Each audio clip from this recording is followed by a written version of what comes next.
ಓಂ ನಮಃ ಶಿವಾಯ್. ಭಾರತ್ ಮಾತಾ ಶಿವಶಕ್ತಿ ಅವತಾರ್ ಸತ್ಯ ಗೀತಾ ಮುರಳಿ. ಓಂ. ಪಿತಾಶ್ರೀ ಶಿವ ತಂದೆಯ ನೆನಪಿದೆ. ಮುರಳಿಯ ದಿನಾಂಕ 10-4-2026. ಬೆಳಗಿನ ತರಗತಿ ರಿವೈಸ್ ಕೋರ್ಸ್ 8-11-1968. ಓಂ ನಮಃ ಶಿವಾಯ.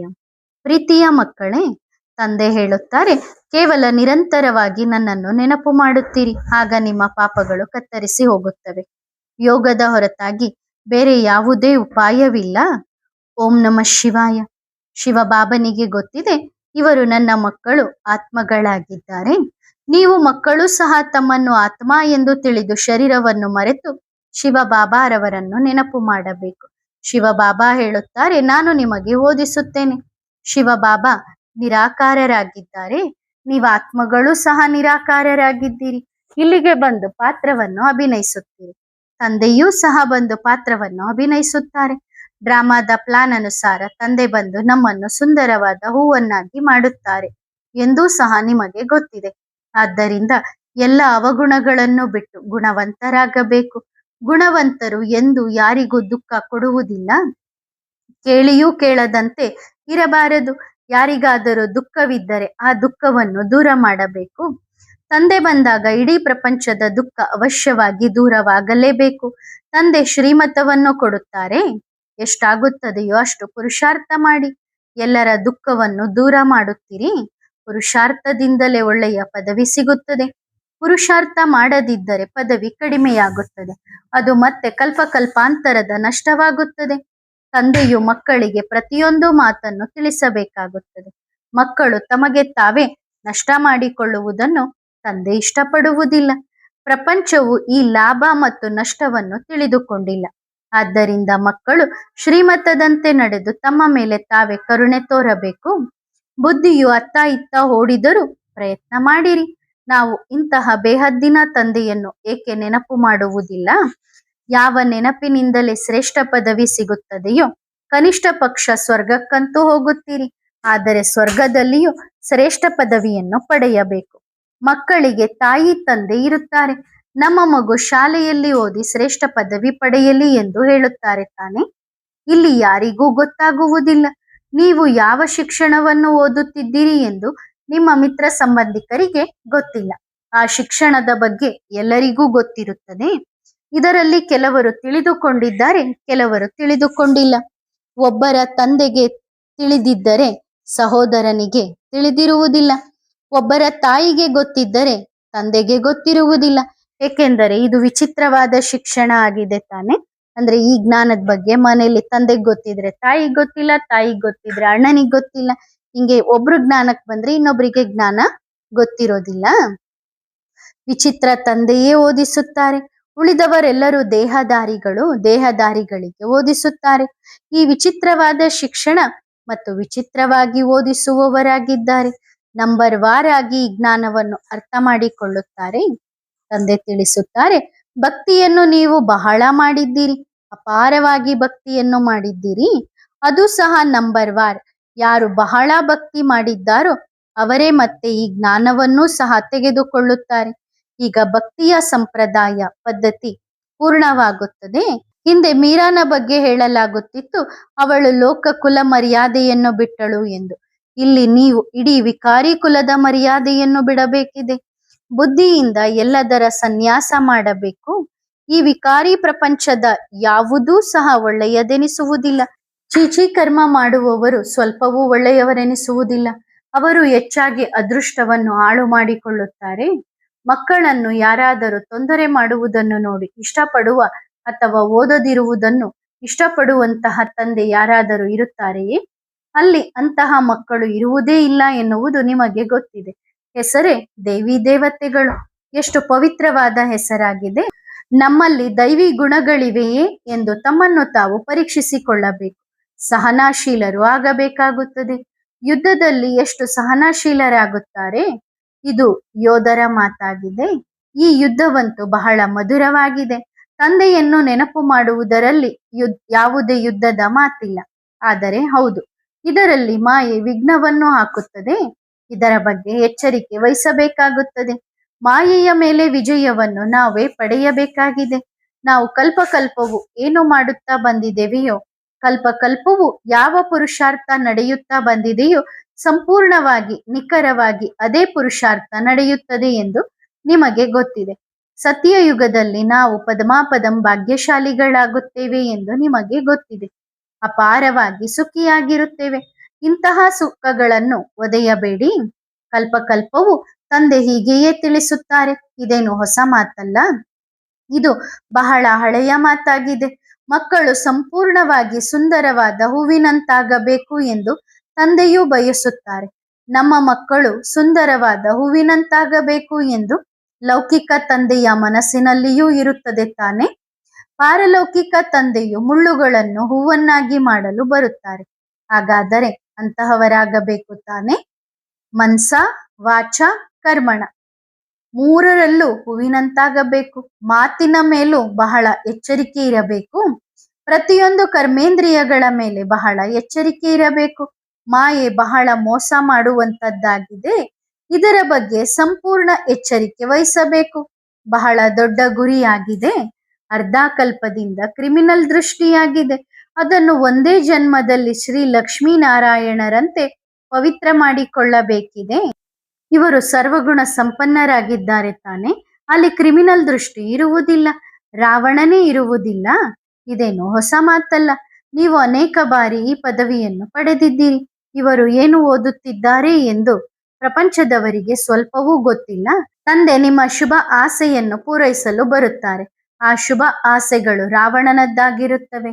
ನಿಮ್ಮದು ಶುಭ ಆಸೆಗಳಾಗಿವೆ. ಕ್ರಿಮಿನಲ್ ದೃಷ್ಟಿಯು ಮಕ್ಕಳನ್ನು ಅಶುಭರನ್ನಾಗಿ ಮಾಡುತ್ತದೆ. ನಿಮ್ಮ ಅಪಾರ ಸುಖಗಳನ್ನು ವರ್ಣನೆ ಮಾಡಲು ಸಾಧ್ಯವಿಲ್ಲ. ದುಃಖಗಳ ವರ್ಣನೆಯಾಗುತ್ತದೆ, ಸುಖದ ವರ್ಣನೆ ಆಗುವುದಿಲ್ಲ. ಪಾವನರಾಗಬೇಕು ಎಂದೇ ನೀವೆಲ್ಲ ಮಕ್ಕಳ ಒಂದೇ ಆಸೆಯಾಗಿದೆ. ಹೇಗೆ ಪಾವನರಾಗುತ್ತೀರಿ ಎಂದು ನಿಮಗೆ ಗೊತ್ತಿದೆ. ಹೊಸ ಪ್ರಪಂಚದಲ್ಲಿ ಫಸ್ಟ್ ನಂಬರ್ ಪಾವನರು ಈ ದೇವಿ ದೇವತೆಗಳೇ ಆಗಿದ್ದಾರೆ. ಪಾವನರಾಗುವುದರಲ್ಲಿ ಎಷ್ಟೊಂದು ಶಕ್ತಿ ಇದೆ ನೋಡಿ. ನೀವು ಪಾವನರಾಗಿ ಪಾವನ ಪ್ರಪಂಚದ ರಾಜ್ಯವನ್ನು ಪಡೆಯುತ್ತೀರಿ. ಆದ್ದರಿಂದ ಈ ದೇವತಾ ಧರ್ಮದಲ್ಲಿ ಬಹಳ ಶಕ್ತಿ ಇದೆ ಎಂದು ಹೇಳಲಾಗುತ್ತದೆ. ಈ ಶಕ್ತಿ ಎಲ್ಲಿಂದ ಸಿಗುತ್ತದೆ? ಸರ್ವಶಕ್ತಿವಾನ್ ತಂದೆಯಿಂದ. ಮನೆ ಮನೆಯಲ್ಲಿ ನೀವು 2-4 ಮುಖ್ಯ ಚಿತ್ರಗಳನ್ನಿಟ್ಟು ಬಹಳ ಸೇವೆಯನ್ನು ಮಾಡಬಹುದು. ಕರ್ಫ್ಯೂ ಇತ್ಯಾದಿ ಹೇರಲ್ಪಡುವಂತಹ ಅಂದ್ರೆ ಕರ್ಫ್ಯೂ ಇತ್ಯಾದಿಗಳನ್ನ ಘೋಷಣೆ ಮಾಡುವಂತ ಸಮಯ ಬರುತ್ತದೆ. ಆಗ ನೀವು ಎಲ್ಲಿಗೂ ಹೋಗಲು ಬರಲು ಸಾಧ್ಯವಾಗುವುದಿಲ್ಲ. ನೀವು ಸತ್ಯಗೀತೆಯನ್ನು ಹೇಳುವಂತಹ ಬ್ರಾಹ್ಮಣರಾಗಿದ್ದೀರಿ. ಜ್ಞಾನ ಬಹಳ ಸುಲಭವಾಗಿದೆ. ಯಾರ ಮನೆಯವರೆಲ್ಲರೂ ಬರುತ್ತಾರೆಯೋ, ಶಾಂತಿ ನೆಲೆಸಿರುತ್ತದೆಯೋ ಅವರಿಗೆ ಬಹಳ ಸುಲಭವಾಗಿದೆ. 2-4 ಮುಖ್ಯ ಚಿತ್ರಗಳನ್ನಿಟ್ಟುಕೊಂಡಿರಬೇಕು. ತ್ರಿಮೂರ್ತಿ, ಗೋಳ, ಕಲ್ಪವೃಕ್ಷ, ಏಣಿಯ ಚಿತ್ರವು ಸಂಪೂರ್ಣವಾಗಿ ಸಾಕಾಗುತ್ತದೆ. ಇವುಗಳ ಜೊತೆಗೆ ಗೀತೆಯ ಭಗವಂತ ಕೃಷ್ಣನಲ್ಲ ಆ ಚಿತ್ರವೂ ಸಹ ಬಹಳ ಚೆನ್ನಾಗಿದೆ. ಎಷ್ಟೊಂದು ಸುಲಭವಾಗಿದೆ. ಇದರಲ್ಲಿ ಯಾವುದೇ ಹಣ ಖರ್ಚಾಗುವುದಿಲ್ಲ. ಚಿತ್ರಗಳನ್ನು ಇಟ್ಟುಕೊಂಡಿದ್ದೀರಿ. ಚಿತ್ರಗಳನ್ನು ನೋಡುವುದರಿಂದಲೂ ಜ್ಞಾನವು ನೆನಪಿಗೆ ಬರುತ್ತದೆ. ಇದಕ್ಕಾಗಿ ಒಂದು ಕೋಣೆಯನ್ನು ಮಾಡಿರಬೇಕು. ಅದರಲ್ಲಿ ನೀವು ಮಲಗಿಕೊಂಡರೂ ಸರಿ, ಅಂದ್ರೆ ಹಗಲೊತ್ನಲ್ಲಿ ಜ್ಞಾನ ಹೇಳಲಿಕ್ಕೆ ರಾತ್ರಿ ಆ ಕೋಣೆಯಲ್ಲಿ ಮಲಗಿದ್ರೂ ಪರವಾಗಿಲ್ಲ. ಒಂದು ವೇಳೆ ನೀವು ಶ್ರೀಮತದಂತೆ ನಡೆಯುತ್ತಿದ್ದರೆ ಆಗ ನೀವು ಅನೇಕರ ಕಲ್ಯಾಣ ಮಾಡಬಹುದು. ಕಲ್ಯಾಣ ಮಾಡುತ್ತಲೂ ಇರಬಹುದು. ಆದರೂ ತಂದೆ ನೆನಪು ಮಾಡಿಸುತ್ತಾರೆ, ಈ ರೀತಿ ನೀವು ಮಾಡಬಹುದು ಎಂದು. ದೇವರ ಮೂರ್ತಿಗಳನ್ನು ಇಡುತ್ತಾರೆ ತಾನೆ. ಇದರಲ್ಲಿ ಮತ್ತೆ ತಿಳಿಸುವ ಮಾತಿದೆ. ಜನ್ಮ ಜನ್ಮಾಂತರ ನೀವು ಭಕ್ತಿ ಮಾರ್ಗದಲ್ಲಿ ಮಂದಿರಗಳಲ್ಲಿ ಅಲೆಯುತ್ತಾ ಬಂದಿದ್ದೀರಿ.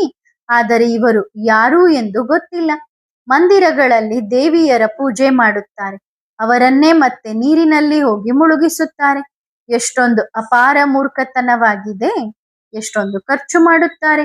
ಗೊಂಬೆಗಳ ಆಟವಾಡುತ್ತಾರೆ. ರಚಯಿತರೂ ಆಗುತ್ತಾರೆ. ಮತ್ತೆ ಅವರ ಪಾಲನೆಯನ್ನೂ ಮಾಡುತ್ತಾರೆ. ಮತ್ತೆ ಅವರ ವಿನಾಶಕರ್ತರೂ ಆಗುತ್ತಾರೆ. ಆದ್ದರಿಂದ ತಮ್ಮನ್ನು ತಾವು ಭಗವಂತ ಎಂದು ಹೇಳಿಕೊಳ್ಳುತ್ತಾರೆ. ಪಾತ್ರ ಆ ರೀತಿ ಮಾಡುತ್ತಾರೆ. ಕೆಲವರು ಅಳುತ್ತಾರೆ. ಹೇಗೆ ಶವವನ್ನು ಸ್ಮಶಾನಕ್ಕೆ ತೆಗೆದುಕೊಂಡು ಹೋಗುವಾಗ ಅಳುತ್ತಾರೆ ತಾನೆ. ದೇವಿಯರನ್ನು ಮುಳುಗಿಸಲು ತೆಗೆದುಕೊಂಡು ಹೋಗುವಾಗಲೂ ಬಹಳ ಅಳುತ್ತಾರೆ. ಎಷ್ಟೊಂದು ಅಜ್ಞಾನವಾಗಿದೆ. ಪೂಜ್ಯರ ಪೂಜೆ ಮಾಡಿ ಮತ್ತೆ ಅವರನ್ನು ಎತ್ತಿಕೊಂಡು ಹೋಗಿ ಸಮುದ್ರದಲ್ಲಿ ಹಾಕುತ್ತಾರೆ. ಗಣೇಶನನ್ನು, ಲಕ್ಷ್ಮಿಯನ್ನು, ಸರಸ್ವತಿಯನ್ನು ಸಹ ಮುಳುಗಿಸುತ್ತಾರೆ. ಎಷ್ಟೊಂದು ಮೂರ್ಖತನವಾಗಿದೆ. ತಂದೆಯೇ ಮಕ್ಕಳಿಗೆ ತಿಳಿಸುತ್ತಾರೆ, ಕಲ್ಪಕಲ್ಪವು ಈ ಮಾತುಗಳನ್ನು ತಿಳಿಸುತ್ತಾರೆ. ಭಕ್ತಿ ಮಾರ್ಗದಲ್ಲಿ ಎಷ್ಟೊಂದು ದುರ್ಗತಿಯ ಮಾರ್ಗದ ಕೆಲಸ ಮಾಡುತ್ತಾರೆ. ಇರುವುದು ಜಡ ಚಿತ್ರ, ಆದರೆ ಅವುಗಳಲ್ಲಿ ಭಾವನೆ ಎಷ್ಟಿದೆ, ಎಷ್ಟೊಂದು ಅಳುತ್ತಾರೆ. ಇಲ್ಲದಿದ್ದರೆ ಚೈತನ್ಯದವರಿಗಾಗಿ ಅಳಬೇಕಾಗುತ್ತದೆ. ಜಡ ವಸ್ತುಗಳಿಗಾಗಿ ಯಾರಾದರೂ ಅಳುತ್ತಾರೆಯೇ? ಆದರೆ ಅವರ ಭಾವನೆ ಆ ರೀತಿಯಾಗಿದೆ. ತಿಳಿಸುವವರು ಯಾರೂ ಇಲ್ಲ. ತಂದೆ ಬಂದು ರಿಯಲೈಸ್ ಮಾಡಿಸುತ್ತಾರೆ, ನೀವು ಇದೇನು ಮಾಡುತ್ತಿದ್ದೀರಿ ಎಂದು. ತಂದೆ ಇಷ್ಟೊಂದು ತಿಳಿಸುತ್ತಿರುವಾಗ ಮಕ್ಕಳಿಗೆ ನಾಚಿಕೆ ಆಗಬೇಕು. ಮಧುರಾತಿ ಮಧುರ ಆತ್ಮಿಕ ಮಕ್ಕಳೇ, ನೀವು ಇದೇನು ಮಾಡುತ್ತಿದ್ದೀರಿ? ಇದಕ್ಕೆ ವಿಷಯ ವೈತರಣಿ ನದಿ ಎಂದೇ ಹೇಳಲಾಗುತ್ತದೆ. ಅಲ್ಲಿ ಯಾವುದಾದರೂ ಹಾಲಿನ ಸಾಗರವಿದೆ ಎಂದಲ್ಲ, ಆದರೆ ಪ್ರತಿಯೊಂದು ವಸ್ತು ಅಲ್ಲಿ ಹೇರಳವಾಗಿರುತ್ತದೆ, ಅಂದ್ರೆ ಚೆನ್ನಾಗಿರುತ್ತದೆ, ಜಾಸ್ತಿನೇ ಇರುತ್ತದೆ. ಯಾವುದೇ ವಸ್ತುವಿಗೆ ಹಣ ಕೊಡಬೇಕಾಗಿಲ್ಲ. ಹಣವಂತೂ ಅಲ್ಲಿ ಇರುವುದೇ ಇಲ್ಲ. ಚಿನ್ನದ ನಾಣ್ಯಗಳೇ ಅಲ್ಲಿ ನೋಡಲು ಸಿಗುತ್ತವೆ, ಏಕೆಂದರೆ ಮನೆಗಳಿಗೆ ಚಿನ್ನವನ್ನು ಬಳಸಲಾಗುತ್ತದೆ, ಚಿನ್ನದ ಇಟ್ಟಿಗೆಗಳನ್ನು ಬಳಸಲಾಗುತ್ತದೆ. ಆದ್ದರಿಂದ ಅಲ್ಲಿ ಚಿನ್ನ ಬೆಳ್ಳಿಯ ಮೌಲ್ಯವೇ ಇಲ್ಲ ಎಂದು ಸಿದ್ಧವಾಗುತ್ತದೆ. ಇಲ್ಲಿ ನೋಡಿ, ಅದಕ್ಕೆ ಎಷ್ಟೊಂದು ಬೆಲೆ ಇದೆ. ಬೆಳ್ಳಿಯ ಬೀಗ 7 ರೂಪಾಯಿ ಎಂದು ಯಾವಾಗಲಾದರೂ ಕೇಳಿದ್ದೀರಾ? ಇದಕ್ಕೆ ಅಂತಿಮ ಸಮಯ ಎಂದು ಹೇಳಲಾಗುತ್ತದೆ. ಅದು ಸಹ ನೀವು ಮಕ್ಕಳಿಗೆ ಗೊತ್ತಿದೆ. ಪ್ರತಿಯೊಂದು ಮಾತಿನಲ್ಲಿಯೂ ಆಶ್ಚರ್ಯವಿದೆ. ಮನುಷ್ಯರು ಮನುಷ್ಯರೇ ಆಗಿದ್ದಾರೆ, ಇವರು ಸಹ ಮನುಷ್ಯರಾಗಿದ್ದಾರೆ, ಆದರೆ ಅವರ ಹೆಸರು ದೇವತೆಗಳಾಗಿದೆ. ಇವರ ಮುಂದೆ ಮನುಷ್ಯರು ತಮ್ಮ ಕೊಳಕನ್ನು ವ್ಯಕ್ತಪಡಿಸುತ್ತಾರೆ, ಅಂದ್ರೆ ಮನಸ್ಸಿನ ಮಾತನ್ನೆಲ್ಲ ಹೋಗಿ ದೇವ್ರ ಮುಂದೆ ಹೇಳ್ಕೊಳ್ತಾರೆ. ನಾವು ಪಾಪಿ ನೀಚರಾಗಿದ್ದೇವೆ, ನಮ್ಮಲ್ಲಿ ಯಾವುದೇ ಗುಣಗಳಿಲ್ಲ. ನೀವು ಮಕ್ಕಳ ಬುದ್ಧಿಯಲ್ಲಿ ಈಗ ಗುರಿ ಉದ್ದೇಶವಿದೆ. ನಾವು ಈ ಮನುಷ್ಯರಿಂದ ದೇವತೆಯಾಗುತ್ತಿದ್ದೇವೆ.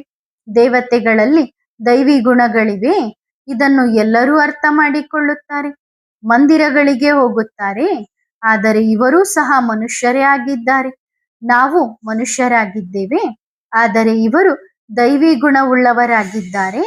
ನಾವು ಅಸುರಿ ಗುಣವುಳ್ಳವರಾಗಿದ್ದೇವೆ ಎನ್ನುವುದನ್ನು ಅರ್ಥ ಮಾಡಿಕೊಳ್ಳುವುದಿಲ್ಲ. ನಾವು ಎಷ್ಟೊಂದು ನಾಲಾಯಕ್ಕಾಗಿದ್ದೆವು ಎಂದು ಈಗ ನಿಮ್ಮ ಬುದ್ಧಿಗೆ ಬರುತ್ತದೆ. ಇವರ ಮುಂದೆ ಹೋಗಿ ನೀವು ಸರ್ವಗುಣ ಸಂಪನ್ನರು ಎಂದು ಗಾಯನ ಮಾಡುತ್ತಿದ್ದೆವು. ಇವರು ಫಾಸ್ಟ್ ಆಗಿ ಹೋಗಿದ್ದಾರೆ, ಅಂದ್ರೆ ಇವರಿಗಿಲ್ಲ, ಮೊದ್ಲಿದ್ರು. ಇವರಲ್ಲಿ ದೈವಿ ಗುಣಗಳಿದ್ದವು ಎಂದು ಈಗ ತಂದೆ ತಿಳಿಸುತ್ತಾರೆ. ಅಪಾರ ಸುಖಿಯಾಗಿದ್ದರು, ಅವರೇ ಮತ್ತೆ ಅಪಾರ ದುಃಖಿಯಾಗಿದ್ದಾರೆ. ರಾಧೆಯ ಭಕ್ತರು ಸರ್ವವ್ಯಾಪಿ, ರಾಧೆಯೇ ರಾಧೆ ಎಂದು ಹೇಳುತ್ತಾರೆ, ಅಂದ್ರೆ ರಾಧೆ ಎಲ್ಲಾ ಕಡೆ ಇದ್ದಾಳೆ ಅಂತ ಹೇಳುತ್ತಾರೆ. ಕೃಷ್ಣನ ಭಕ್ತರು ಕೃಷ್ಣನೇ ಕೃಷ್ಣ ಎಂದು ಹೇಳುತ್ತಾರೆ. ಹೀಗೆ ಹೇಳುತ್ತಾ ಹೇಳುತ್ತಾ ಭಗವಂತನನ್ನೂ ಸಹ ಸರ್ವವ್ಯಾಪಿ ಎಂದು ಹೇಳಿದ್ದಾರೆ. ಎಲ್ಲರಲ್ಲಿಯೂ 5 ವಿಕಾರಗಳ ಪ್ರವೇಶತೆ ಇದೆ ಎಂದು ಈಗ ತಂದೆ ತಿಳಿಸುತ್ತಾರೆ.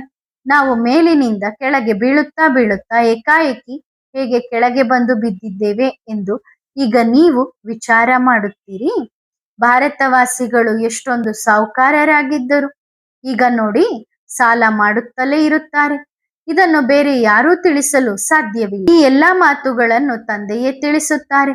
ಋಷಿಮುನಿಗಳು ಸಹ ನೇತಿ ನೇತಿ ಎಂದು ಹೇಳುತ್ತಿದ್ದಾರೆ, ಅಂದ್ರೆ ನಮಗ್ ಗೊತ್ತಿಲ್ಲ ಗೊತ್ತಿಲ್ಲ, ರಚಯಿತ ಮತ್ತು ರಚನೆಯ ಬಗ್ಗೆ ಗೊತ್ತಿಲ್ಲ ಅಂತಾನೆ ಹೇಳ್ತಾ ಬಂದ್ರು.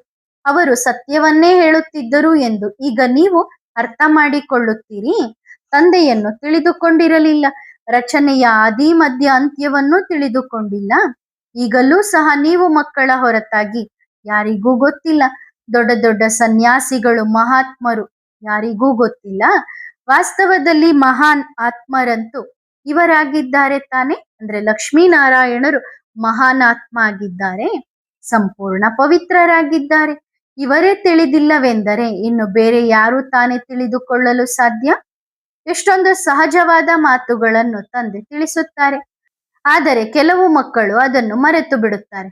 ಕೆಲವರು ಬಹಳ ಚೆನ್ನಾಗಿ ಗುಣಗಳನ್ನು ಧಾರಣೆ ಮಾಡಿಕೊಳ್ಳುತ್ತಾರೆ, ಆಗ ಅವರು ಎಲ್ಲರಿಗೂ ಮಧುರವೆನಿಸುತ್ತಾರೆ. ಮಕ್ಕಳಲ್ಲಿ ಎಷ್ಟು ಮಧುರವಾದ ಗುಣಗಳನ್ನು ನೋಡುತ್ತಾರೋ ಆಗ ಮನಸ್ಸಿಗೆ ಖುಷಿಯಾಗುತ್ತದೆ. ಕೆಲವರಂತೂ ಹೆಸರನ್ನು ಹಾಳು ಮಾಡುತ್ತಾರೆ. ಇಲ್ಲಿ ಮತ್ತೆ ತಂದೆ ಟೀಚರ್ ಸದ್ಗುರು ಆಗಿದ್ದಾರೆ. ಒಬ್ಬರ ನಿಂದನೆ ಮಾಡಿದರೆ ಮೂವರಿಗೂ ನಿಂದನೆ ಮಾಡಿಸಿದಂತೆ ಮೂವರ ನಿಂದನೆ ಮಾಡಿಸುತ್ತಾರೆ. ಸತ್ಯ ತಂದೆ, ಸತ್ಯ ಶಿಕ್ಷಕ, ಸದ್ಗುರುವಿನ ನಿಂದನೆ ಮಾಡಿಸುವುದರಿಂದ ಮತ್ತೆ 3 ಪಟ್ಟು ದಂಡ ಬೀಳುತ್ತದೆ. ಆದರೆ ಕೆಲವು ಮಕ್ಕಳಲ್ಲಿ ಸ್ವಲ್ಪವೂ ತಿಳುವಳಿಕೆ ಇಲ್ಲ. ತಂದೆ ತಿಳಿಸುತ್ತಾರೆ, ಈ ರೀತಿ ಅವಶ್ಯವಾಗಿ ಇರುತ್ತಾರೆ. ಮಾಯೆಯೂ ಸಹ ಕಡಿಮೆ ಏನಿಲ್ಲ, ಅವಳು ಸಹ ಸರಿಯಾಗಿ ಶಕ್ತಿಶಾಲಿಯಾಗಿದ್ದಾಳೆ. ಅರ್ಧ ಕಲ್ಪ ಪಾಪಾತ್ಮರನ್ನಾಗಿ ಮಾಡುತ್ತಾಳೆ. ತಂದೆ ಮತ್ತೆ ಅರ್ಧ ಕಲ್ಪಕ್ಕಾಗಿ ಪುಣ್ಯಾತ್ಮರನ್ನಾಗಿ ಮಾಡುತ್ತಾರೆ. ಅದು ಸಹ ನಂಬರ್ ವಾರ್ ಆಗುತ್ತಾರೆ. ಮಾಡುವವರು ಇವರಿಬ್ಬರಾಗಿದ್ದಾರೆ, ಅಂದರೆ ರಾಮ ಮತ್ತು ರಾವಣ. ರಾಮ ನಮ್ಮನ್ನ ಪಾವನ ಮಾಡಿದ್ರೆ ರಾವಣ ಪತಿತರನ್ನಾಗಿ ಮಾಡ್ತಾನೆ. ರಾಮ ಎಂದು ಪರಮಾತ್ಮನಿಗೆ ಹೇಳಲಾಗುತ್ತದೆ. ರಾಮ ರಾಮ ಎಂದು ಹೇಳಿ ಮತ್ತೆ ಕೊನೆಯಲ್ಲಿ ಶಿವನಿಗೆ ನಮಸ್ಕಾರ ಮಾಡುತ್ತಾರೆ. ಅವರೇ ಪರಮಾತ್ಮನಾಗಿದ್ದಾರೆ. ಪರಮಾತ್ಮನ ಹೆಸರುಗಳನ್ನು ಎಣಿಸುತ್ತಾರೆ. ನಿಮಗೆ ಎಣಿಸುವ ಅವಶ್ಯಕತೆ ಇಲ್ಲ. ತಂದೆ ಹೇಳುತ್ತಾರೆ, ಕೇವಲ ನಿರಂತರವಾಗಿ ನೆನಪು ಮಾಡುತ್ತೀರಿ, ಆಗ ನಿಮ್ಮ ಪಾಪಗಳು ಕತ್ತರಿಸಿ ಹೋಗುತ್ತವೆ. ಯೋಗದ ಹೊರತಾಗಿ ಬೇರೆ ಯಾವುದೇ ಉಪಾಯವಿಲ್ಲ. ಈ ಲಕ್ಷ್ಮೀನಾರಾಯಣರು ಪವಿತ್ರರಾಗಿದ್ದರು ತಾನೆ. ಇವರ ಪ್ರಪಂಚವಿತ್ತು, ಅದು ಈಗ ಕಳೆದು ಹೋಗಿದೆ. ಇದಕ್ಕೆ ಸ್ವರ್ಗ, ಹೊಸ ಪ್ರಪಂಚ ಎಂದು ಹೇಳಲಾಗುತ್ತದೆ. ಮತ್ತೆ ಹೇಗೆ ಮಳೆ ಮನೆಯಾಗುತ್ತದೆಯೋ ಆಗ ಅದು ಒಡೆಯುವಂತಾಗುತ್ತದೆ. ಈ ಪ್ರಪಂಚವೂ ಸಹ ಈಗ ಹಳೆಯದಾಗಿದೆ, ಒಡೆಯುವಂತದ್ದಾಗಿದೆ, ಅಂದ್ರೆ ನಾಶ ಆಗುವಂಥದ್ದು. ಈಗ ಕಲಿಯುಗದ ಅಂತಿಮ ಸಮಯವಾಗಿದೆ. ಅರ್ಥ ಮಾಡಿಕೊಳ್ಳುವ, ಧಾರಣೆ ಮಾಡಿಕೊಳ್ಳುವ ಮತ್ತು ಮಾಡಿಸುವಂತಹ ಎಷ್ಟೊಂದು ಸುಲಭವಾದ ಮಾತುಗಳಾಗಿವೆ. ತಂದೆ ಎಲ್ಲರಿಗೂ ತಿಳಿಸಲು ಹೋಗುವುದಿಲ್ಲ. ನೀವು ಮಕ್ಕಳು ಈಶ್ವರೀಯ ಸೇವೆಯಲ್ಲಿದ್ದೀರಿ. ತಂದೆ ಯಾವ ಸೇವೆಯನ್ನು ಕಲಿಸುತ್ತಾರೋ ನಾವು ಅದೇ ಸೇವೆಯನ್ನು ಮಾಡುತ್ತೇವೆ. ಅವರದು ಡಾಗ್ಲಿ ಸರ್ವಿಸ್, ಅಂದ್ರೆ ಪ್ರಾಣಿ ಬುದ್ಧಿಯುಳ್ಳ ಮನುಷ್ಯರ ಸೇವೆ ಮಾಡ್ತಾ ಇದ್ದಾರೆ. ನಿಮ್ಮದು ಈಶ್ವರೀಯ ಸೇವೆಯಾಗಿದೆ. ನೀವು ದೇವಿ ದೇವತೆಗಳನ್ನಾಗಿ ಮಾಡುತ್ತೀರಿ. ಆದ್ದರಿಂದ ಒಂದೇ ಮಾತರಂ ಎಂದು ಗಾಯನ ಮಾಡಲಾಗುತ್ತದೆ. ತಾಯಿಯ ಜೊತೆಗೆ ತಂದೆಯೂ ಇದ್ದಾರೆ ತಾನೆ. ನಿಮ್ಮ ಹೆಸರನ್ನು ಶ್ರೇಷ್ಠ ಮಾಡುವುದಕ್ಕಾಗಿ ಬಾಬಾ ಕಳಸವನ್ನು ನೀವು ಮಾತೆಯರಿಗೆ ಕೊಟ್ಟಿದ್ದಾರೆ. ಪುರುಷರಿಗೆ ಸಿಗುವುದಿಲ್ಲ ಎಂದಲ್ಲ, ಎಲ್ಲರಿಗೂ ಸಿಗುತ್ತದೆ. ಆದ್ದರಿಂದ ತಂದೆ ತಿಳಿಸುತ್ತಾರೆ, ಅಂಧಶ್ರದ್ಧೆಯಿಂದ ಕೂಡಿದ ಭಕ್ತಿಯು ದುರ್ಗತಿಯಾಗಿದೆ. ದೇವತೆಗಳ ಚಿತ್ರದಿಂದಲೂ ತೃಪ್ತಿಯಾಗದಿದ್ದರೆ ಮತ್ತೆ ಬುದ್ಧ, ಕ್ರಿಸ್ತ ಇತ್ಯಾದಿ ಎಲ್ಲರ ಚಿತ್ರಗಳನ್ನು ಒಟ್ಟುಗೂಡಿಸುತ್ತಾರೆ. ಇದಕ್ಕೆ ವ್ಯಭಿಚಾರಿ ಭಕ್ತಿ ಎಂದು ಹೇಳಲಾಗುತ್ತದೆ, ಅಂದ್ರೆ ಅನೇಕರ ಭಕ್ತಿ ಎಂದು ಹೇಳಲಾಗುತ್ತದೆ. ಹನುಮಂತನ ಪೂಜೆಯನ್ನು ಮಾಡುತ್ತಾರೆ, ಗಣೇಶನ ಪೂಜೆಯನ್ನು ಮಾಡುತ್ತಾರೆ, ಮರ ಗಿಡಗಳ ಪೂಜೆಯನ್ನು ಮಾಡುತ್ತಾರೆ, ತಮೋಪ್ರಧಾನ ಮನುಷ್ಯರ ಪೂಜೆಯನ್ನು ಮಾಡುತ್ತಾರೆ. ಇದಕ್ಕೆ ಭೂತ ಪೂಜೆ ಎಂದು ಹೇಳಲಾಗುತ್ತದೆ. ಈಶ್ವರಿಯ ಪೂಜೆ ಮತ್ತೆ ದೈವಿ ಪೂಜೆ ಮತ್ತೆ ಭೂತ ಪೂಜೆ ಇರುತ್ತದೆ. ಈಗ ಪೂಜೆಗಳೆಲ್ಲವೂ ಪೂರ್ಣವಾಗುತ್ತವೆ. ಅಲ್ಲಿ ಪೂಜೆ ಇತ್ಯಾದಿಗಳಿಗೆ ರಜೆ ಇರುವುದಿಲ್ಲ. ಪ್ರತಿಯೊಂದು ಹಳ್ಳಿಯದ್ದೇ ಭಿನ್ನ ಭಿನ್ನ ಸಂಪ್ರದಾಯ ಪದ್ಧತಿ ಇರುತ್ತದೆ. ಅಷ್ಟಮಿಯ ದಿನ ನೇಪಾಳದಲ್ಲಿ ಕಗ್ಗೋಲೆ ನಡೆಯುತ್ತದೆ. ಎಷ್ಟು ಸಾಹುಕಾರರು ಅಷ್ಟು ದೊಡ್ಡ ಪ್ರಾಣಿಯ ಬೇಟೆ ಮಾಡುತ್ತಾರೆ. ಕೋಣವನ್ನು ಕತ್ತಿಯಿಂದ ಹೊಡೆಯುವುದೇ ನಡೆಯುತ್ತದೆ. ಸಣ್ಣ ಮಕ್ಕಳಿಂದಲೂ ಅದಕ್ಕೆ ಹೊಡೆಸುತ್ತಾರೆ. ಇದು ಸಂಪ್ರದಾಯವಾಗಿದೆ. ಹಿಂದೆ ಮನುಷ್ಯರ ಬಲಿ ಕೊಡಲಾಗುತ್ತಿತ್ತು, ಅದನ್ನು ಸಹ ಸರ್ಕಾರವು ಬಂದ್ ಮಾಡಿದೆ. ಮನುಷ್ಯರ ಮಾಂಸವನ್ನು ಮಹಾಪ್ರಸಾದವೆಂದು ತಿಳಿದು ಎಲ್ಲರಿಗೂ ಹಂಚುತ್ತಿದ್ದರು. ಅದನ್ನು ಮತ್ತೆ ತಿನ್ನುತ್ತಲೂ ಇದ್ದರು. ಈಗ ಮೇಕೆಯದ್ದನ್ನು ಮಹಾಪ್ರಸಾದ ಎಂದು ತಿಳಿದುಕೊಳ್ಳುತ್ತಾರೆ. ಹಾಗಾದರೆ ಇವರೆಲ್ಲರೂ ರಾಕ್ಷಸರಾದರು ತಾನೆ. ನಾವೆಷ್ಟು ಸುಖಿ ಸ್ವರ್ಗವಾಸಿಗಳಾಗಿದ್ದೆವು ಎಂದು ಈಗ ನೀವು ಮಕ್ಕಳು ಅರ್ಥ ಮಾಡಿಕೊಳ್ಳುತ್ತೀರಿ. ಅಲ್ಲಿ ಯಾವುದೇ ದಾರಿದ್ರ್ಯವಿರಲಿಲ್ಲ. ಈಗ ಸಂಗಮ ಯುಗವಾಗಿದೆ. ಮತ್ತೆ ನಾವು ಆ ಹೊಸ ಪ್ರಪಂಚದ ಮಾಲೀಕರಾಗುತ್ತಿದ್ದೇವೆ. ಈಗ ಕಲಿಯುಗ ಹಳೆಯ ಪತಿತ ಪ್ರಪಂಚವಾಗಿದೆ. ಸಂಪೂರ್ಣವಾಗಿ ಎಮ್ಮೆ ಬುದ್ಧಿಯ ಮನುಷ್ಯರಾಗಿದ್ದಾರೆ. ಏನನ್ನೂ ಅರ್ಥ ಮಾಡಿಕೊಳ್ಳುವುದಿಲ್ಲ. ಪತ್ರಿಕೆಗಳಲ್ಲಿ ಏನೇನೋ ಸಮಾಚಾರಗಳನ್ನು ಓದುತ್ತೀರಿ. ನಿನ್ನೆ ಬಾಬಾ ಪತ್ರಿಕೆಯಲ್ಲಿ ನೋಡಿದರು, ಒಬ್ಬ 25 ವರ್ಷದ ಸಾಧು ಒಬ್ಬ ಸಾಹುಕಾರನ ಯುವತಿಯನ್ನು ಓಡಿಸಿಕೊಂಡು ಹೋಗುತ್ತಿದ್ದನು. ಅದು ಪೊಲೀಸರಿಗೆ ಗೊತ್ತಾಯಿತು. ತಕ್ಷಣ ಅವರು ಹಿಡಿದುಕೊಂಡರು. ಇಂತಹ ಅನೇಕ ಮಾತುಗಳು ನಡೆಯುತ್ತವೆ. ಮಹರ್ಷಿಗಳು ಏರೋಪ್ಲೇನ್ನಲ್ಲಿ ಸುತ್ತು ಹಾಕುತ್ತಾರೆ, ಅದನ್ನು ಮಾಡುತ್ತಾರೆ, ಇದನ್ನು ಮಾಡುತ್ತಾರೆ. ಇಲ್ಲಿ ಈ ಎಲ್ಲಾ ಮಾತುಗಳನ್ನು ಮರೆಯಬೇಕಾಗುತ್ತದೆ. ದೇಹ ಸಹಿತ ದೇಹದ ಎಲ್ಲಾ ಸಂಬಂಧಗಳನ್ನು ಬಿಟ್ಟು ತಮ್ಮನ್ನು ಆತ್ಮ ಎಂದು ತಿಳಿದುಕೊಳ್ಳಬೇಕು. ಶರೀರದಲ್ಲಿ ಆತ್ಮವಿಲ್ಲದಿದ್ದರೆ ಶರೀರವೂ ಏನನ್ನೂ ಮಾಡಲು ಸಾಧ್ಯವಿಲ್ಲ. ಈ ಶರೀರದ ಮೇಲೆ ಎಷ್ಟೊಂದು ಮೋಹವನ್ನಿಟ್ಟುಕೊಳ್ಳುತ್ತಾರೆ. ಶರೀರ ಸುಟ್ಟು ಹೋಯಿತು, ಆತ್ಮವೂ ಹೋಗಿ ಬೇರೆ ಶರೀರವನ್ನು ತೆಗೆದುಕೊಳ್ಳುತ್ತದೆ. ಆದರೂ 12 ತಿಂಗಳು ಅಳುತ್ತಲೇ ಇರುತ್ತಾರೆ. ಅಂದ್ರೆ ಯಾರು ಸತ್ತೋಗಿರ್ತಾರೆ ಅವ್ರು ಹೋಗಿ ಬೇರೆ ಕಡೆ ಜನ್ಮ ತಗೊಂಡ್ರು ಕೂಡ ಇವ್ರು ವರ್ಷ ಇಡೀ ಅಳ್ತಾನೆ ಇರ್ತಾರೆ. ಈಗ ನೀವು ಮಕ್ಕಳಿಗೆ ತಿಳಿಸಲಾಗುತ್ತದೆ, ನಿಮ್ಮ ಆತ್ಮವು ಶರೀರವನ್ನು ಬಿಟ್ಟರೆ ಅವಶ್ಯವಾಗಿ ಬಹಳ ಶ್ರೇಷ್ಠ ಮನೆಯಲ್ಲಿ ಜನ್ಮ ಪಡೆಯುತ್ತದೆ. ಏಕೆಂದರೆ ನೀವು ಶ್ರೇಷ್ಠ ಕುಲದವರಾಗುತ್ತೀರಿ ತಾನೆ. ಅದು ಸಹ ನಂಬರ್ 1. ಸ್ವಲ್ಪವೇ ಜ್ಞಾನವುಳ್ಳವರು ಸಾಧಾರಣ ಮನೆಯಲ್ಲಿ ಜನ್ಮ ಪಡೆಯುತ್ತಾರೆ. ಶ್ರೇಷ್ಠ ಜ್ಞಾನವುಳ್ಳವರು ಬಹಳ ಶ್ರೇಷ್ಠ ಕುಲದಲ್ಲಿ ಜನ್ಮ ಅಲ್ಲಿ ಸುಖವೂ ಬಹಳ ಸಿಗುತ್ತದೆ. ತಂದೆ ನಿಮ್ಮ ಮಹಿಮೆ ಮಾಡುತ್ತಾರೆ, ಏಕೆಂದರೆ ನೀವು ಅಪಾರ ಸುಖವನ್ನು ಅನುಭವಿಸುತ್ತೀರಿ. ಬೇಹದ್ದಿನ ತಂದೆಯಿಂದ ಬೇಹದ್ದಿನ ಸುಖ ಸಿಗುತ್ತದೆ. ಇದು ನೆನ್ನೆಯ ಮಾತಾಗಿದೆ ತಾನೆ. ಶಾಸ್ತ್ರಗಳಂತೂ ಮನುಷ್ಯರನ್ನು ಸಂಪೂರ್ಣವಾಗಿ ಘೋರ ಅಂಧಕಾರದಲ್ಲಿ ಹಾಕಿವೆ. ಈಗ ಮತ್ತೆ ತಂದೆ ಘೋರ ಬೆಳಕಿನೆಡೆಗೆ ಕರೆದುಕೊಂಡು ಹೋಗುತ್ತಾರೆ. ಒಳ್ಳೆಯದು. ಆತ್ಮಿಕ ಮಕ್ಕಳಿಗೆ ಆತ್ಮಿಕ ಮಾತ್ ಪಿತಾ ಬಾಪ್ ದಾದಾರವರ ನೆನಪು ಪ್ರೀತಿಗಳು. ನಮಸ್ತೆ. ಆತ್ಮಿಕ ಮಕ್ಕಳು ಆತ್ಮಿಕ ತಂದೆಗೆ ಮಾಡುವ ನೆನಪು ಪ್ರೀತಿ ಮತ್ತು ನಮಸ್ತೆ ನಮಸ್ತೆ ನಮಸ್ತೆ. ಶುಕ್ರಿಯಾ ಬಾಬಾ, ಧನ್ಯವಾದ. ವರದಾನ: ಪದಮಾಪದಂ ಭಾಗ್ಯಶಾಲಿ ಭವ. ಪ್ರಪಂಚದಲ್ಲಿ ಕೆಲವರು ಭಾಗ್ಯಶಾಲಿಗಳು, ಇನ್ನು ಕೆಲವರು 100 ಪಟ್ಟು ಭಾಗ್ಯಶಾಲಿಗಳು, ಅಂದ್ರೆ ಸೌಭಾಗ್ಯಶಾಲಿಗಳು. ಆದರೆ ಪದಮ ಭಾಗ್ಯಶಾಲಿಗಳು ಯಾರೂ ಇಲ್ಲ. ತಂದೆಯಂತೂ ನೀವು ಮಕ್ಕಳನ್ನು ಪದಮಾಪದಂ ಭಾಗ್ಯಶಾಲಿಗಳನ್ನಾಗಿ ಮಾಡುತ್ತಾರೆ. ಹೇಗೆ? ಹೆಜ್ಜೆಯಲ್ಲಿ ಪದಮ ಎಂಬ ಗಾಯನವಿದೆಯಲ್ಲವೇ, ಇದು ಯಾರದ್ದಾಗಿದೆ? ನಿಮ್ಮೆಲ್ಲರದ್ದಾಗಿದೆ ತಾನೆ. ಸದಾ ತಂದೆಯ ನೆನಪಿನಲ್ಲಿದ್ದು ಪ್ರತಿಯೊಂದು ಹೆಜ್ಜೆಯನ್ನಿಡುತ್ತೀರಿ. ಆಗ ಪ್ರತಿಯೊಂದು ಹೆಜ್ಜೆಯಲ್ಲಿಯೂ ಪದಮದಷ್ಟು ಸಂಪಾದನೆ ಜಮಾ ಆಗುತ್ತದೆ. ಈ ಸಂಗಮ ಯುಗದಲ್ಲಿಯೇ ಪದಮದಷ್ಟು ಸಂಪಾದನೆಯ ಗಣಿ ಸಿಗುತ್ತದೆ. ಮತ್ತೆ ಇಡೀ ಕಲ್ಪದಲ್ಲಿ ಈ ಅವಕಾಶ ಸಿಗುವುದಿಲ್ಲ. ಸಂಗಮವು ಜಮಾ ಮಾಡಿಕೊಳ್ಳುವ ಯುಗವಾಗಿದೆ. ಸತ್ಯ ಯುಗವು ಪ್ರಾರಬ್ಧವಾಗಿದೆ, ಜಮಾ ಮಾಡಿಕೊಳ್ಳುವುದಿಲ್ಲ. ಎಷ್ಟು ಬೇಕೋ ಅಷ್ಟು ಈಗಲೇ ಜಮಾ ಮಾಡಿಕೊಳ್ಳಬಹುದು. ಒಳ್ಳೆಯದು. ಓಂ ನಮಃ ಶಿವಾಯ.